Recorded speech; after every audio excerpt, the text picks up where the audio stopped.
ಸಿಂಧನೂರು ನಗರದ ಹತ್ತಿರ ಬೀದಿ ಬದಿಯ ವ್ಯಾಪಾರಸ್ಥರಿಗೆ ಪರ್ಯಾಯ ವ್ಯವಸ್ಥೆ ಕಲ್ಪಿಸುವಂತೆ ಎಸ್ಡಿಪಿಐ ತಾಲೂಕು ಅಧ್ಯಕ್ಷ ಮೊಹಮ್ಮದ್ ಆಸಿಫ್ ಸುದ್ದಿಗೋಷ್ಠಿಯಲ್ಲಿ ತಿಳಿಸಿದರು.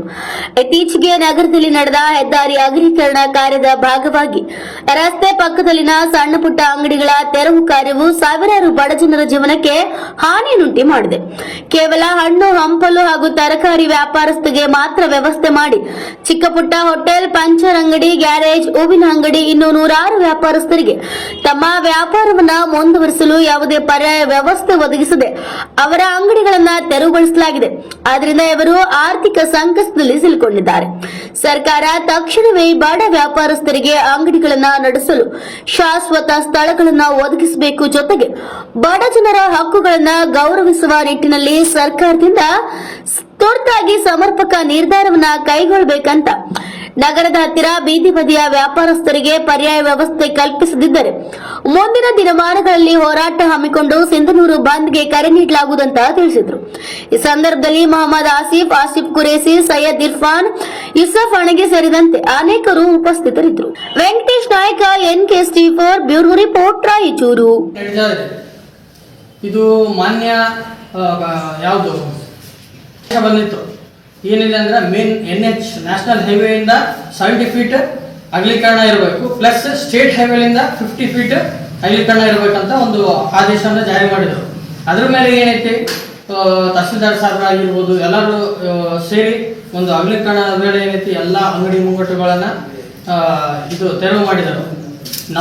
ನಮ್ದು ಆಗ್ರಹ ಏನಂದ್ರೆ, ಈಗ ಇದು ಫಸ್ಟ್ ಏಕಾಏಕಿ ಇವರು ಬಂದು ಏನು ಅಗಲೀಕರಣ ಮಾಡಕ್ಕೆ ಇವರು ಜಾರಿ ಮಾಡಿದಾರಲ್ಲ, ಇದು ಜಾರಿಯಾಗಿದ್ದು ಯಾವುದು ಹೈಕೋರ್ಟ್ ಇಂದ ಏನು ಆರ್ಡರ್ ಪಾಸ್ ಆಯ್ತಲ್ರಿ, ಇದು ಇವಾಗ ಬಂದಿದ್ದಲ್ಲ, ಸತತವಾಗಿ 2 ವರ್ಷ 3 ವರ್ಷದಿಂದ ಸತತವಾಗಿ ಅವರು ನೋಟಿಸ್ ರಿಟ್ ಫೈಲ್ ಮಾಡಾಕತ್ತಾರ, ನೋಟಿಸ್ ಬರ್ತಿದ್ದಾವ. ಆದ್ರೆ ಇಲ್ಲಿ ಇವರು ಏನು ಲಾ ಅಂಡ್ ಆರ್ಡರ್ ಮೇಂಟೈನ್ ಮಾಡೋರು, ಇವ್ರು ಏನ್ ಮಾಡಿದ್ರು, ನೆಗ್ಲಿಜೆನ್ಸಿ ಮಾಡಿದ್ರ ಕಾರಣದಿಂದ ಇವತ್ತನ್ನು ವಾರೆಂಟ್ ಇಶ್ಯೂ ಆಯ್ತು. ವಾರೆಂಟ್ ಇಶ್ಯೂ ಆದ ತಕ್ಷಣ ಇವರು ಫೀಲ್ಡ್ ಅಲ್ಲಿ ಇಳಿದ್ರು, ಆಕ್ಷನ್ ಮಾಡಿ ಏಕಾಏಕಿ ಎಲ್ಲ ಅಂಗಡಿಗಳನ್ನ ತೆರವು ಮಾಡಿದ್ರು. ಇದರಿಂದ ಬಹಳಷ್ಟು ಇದು ಬಡ ಕುಟುಂಬಗಳದಾರ, ಎಷ್ಟೋ ಮಂದಿ ಸಾಲ ಮಾಡಿ ಅಂಗಡಿಗಳ ಹಾಕ್ಯಾರ. ದಿನನಿತ್ಯ ಇವರು ಲೋನ್ ಕಟ್ತಿದ್ರು, ದಿನನಿತ್ಯ ಪಿಗ್ನಿಕ್ ಕಟ್ಟಬೇಕು, ಲೋನ್ ಕಟ್ಟಬೇಕು, ಇಂಥ ಬಹಳ ಒಂದು ಕಷ್ಟ ಸಂಗತಿ ಒಳಗೆ ಇವರು ಅಂಗಡಿ ನಡೆಸಿದ್ರು. ಇಂಥ ಒಂದು ಕಷ್ಟ ಕಾಲದಾಗ ಇವರು ಏಕಾಏಕಿ ಬಂದು ಅಂಗಡಿ ಮುಂಗಟ್ಟುಗಳನ್ನು ತೆರವು ಮಾಡಿದ್ರಿಂದ ದಿನನಿತ್ಯ ಇವರು ಜೀವನ ಬದುಕಕ್ಕೆ ಇವರಿಗೆ ಬಹಳ ಕಷ್ಟ ಆಗಿದೆ. ನಾವು ಅದ್ರ ಬಗ್ಗೆ ನಾವು ಯೋಚನೆ ಮಾಡಿ ಆಲಿಸಿ ಏನೈತೆ ನಮ್ದೊಂದು ಆಗ್ರಹ, ಮತ್ತೆ ಒಂದು ಹಿರಿಯ ಶಾಸಕರು ಪ್ಲಸ್ ಆಡಳಿತ ವರ್ಗದವರಿಗೆ ನಮ್ಮೊಂದು ಮನವಿ, ಏನೈತೆ ಪೂರ್ವಭಾವಿ ಸಭೆಯನ್ನು ಕರೆದು ಇದ್ರ ಬಗ್ಗೆ ಚರ್ಚೆ ಮಾಡಿ ಅವರಿಗೆ ಒಂದು ಸವಲತ್ತು ಒದಗಿಸಿಕೊಡ್ಬೇಕಂತ ನಮ್ದೊಂದು ಮನವಿ ಇದೆ. ಏಕೆಂದ್ರೆ ಈಗ ಇದನ್ನೇ ನಾವು ಹಿಂಗೆ ತಿಂಗಳಗಟ್ಟಲೆ 6 ತಿಂಗಳಗಟ್ಟಲೆ ಹಿಂಗೆ ಬಿಟ್ರೆ ಅವ್ರು ದಿನನಿತ್ಯ ಜೀವನ ಬದುಕೋದು ಹೆಂಗೆ, ಅವ್ರ ಮಕ್ಕಳು ಶಾಲೆ ಹೋಗೋದು ಹೆಂಗೆ, ಅವರು ದಿನನಿತ್ಯ ದುಡಿದು ಜೀವನ ಬದುಕಿ ಊಟ ಮಾಡಿ ಅವ್ರ ಮಕ್ಕಳಿಗೆ ಚಲೋ ರೀತಿ ವಿದ್ಯಾಭ್ಯಾಸ ಕೊಡಿಸ್ಬೇಕಂದ್ರೆ ಬಹಳ ಕಷ್ಟಪಡ್ತಾರೆ. ಅದೊಂದು ನೀವೆಲ್ಲರೂ ಏನೈತೆ ಗಮನದಲ್ಲಿ ಇಟ್ಟುಕೊಂಡು ಆದಷ್ಟು ಬೇಗ ಇದ್ರ ಬಗ್ಗೆ ಕುಷ್ಟಗಿ ರಸ್ತೆಗೆ ಒಂದು ಮಾರ್ಗ ಇರುವಂತದ್ದು, ಇದು ಗಂಗಾನಗರನ ರಸ್ತೆ ಇರುವಂತದ್ದು. ಇಲ್ಲಿ ಕೂಡ ತುಂಬಾ ಜನ ಏನು ಬಡವರಿದ್ದಾರೆ, ಶೆಡ್ ಹಾಕೊಂಡು ಮನೆಯಲ್ಲಿ ವಾಸ ಮಾಡ್ತಿದ್ದಾರೆ. ಈಗ ಅದನ್ನು ತೆಗಿಬೇಕಂತ ಅದ್ರ ಬಗ್ಗೆ ಪ್ಲಾನ್ ನಡೀತಾ ಇದೆ.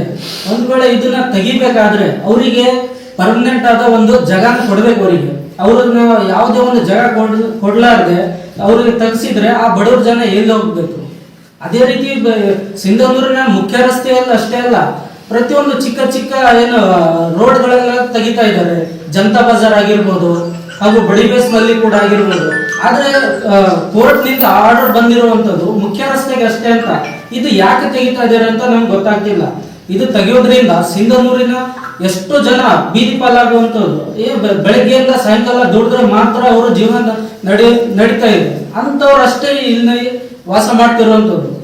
ಇದ್ರ ಬಗ್ಗೆ ಆದಷ್ಟು ಬೇಗ ನಮ್ಮ ಶಾಸಕರು ಇದ್ರ ಬಗ್ಗೆ ಗಮನ ಹರಿಸಬೇಕು, ಹಾಗೂ ತಹಸೀಲ್ದಾರ್ ಅವರು ಇದ್ರ ಬಗ್ಗೆ ಗಮನ ಹರಿಸಿ ಆದಷ್ಟು ಬೇಗ ಅವರಿಗೆ ಒಂದು ಪರ್ಮನೆಂಟ್ ಆದ ಒಂದು ಸವಲತ್ತು ಅವರಿಗೆ ಮಾಡಿಕೊಡ್ಬೇಕು. ಇದು ನಮ್ಮ SDPI ಇಂದ ಒಂದು ಆಗ್ರಹ ಇದೆ.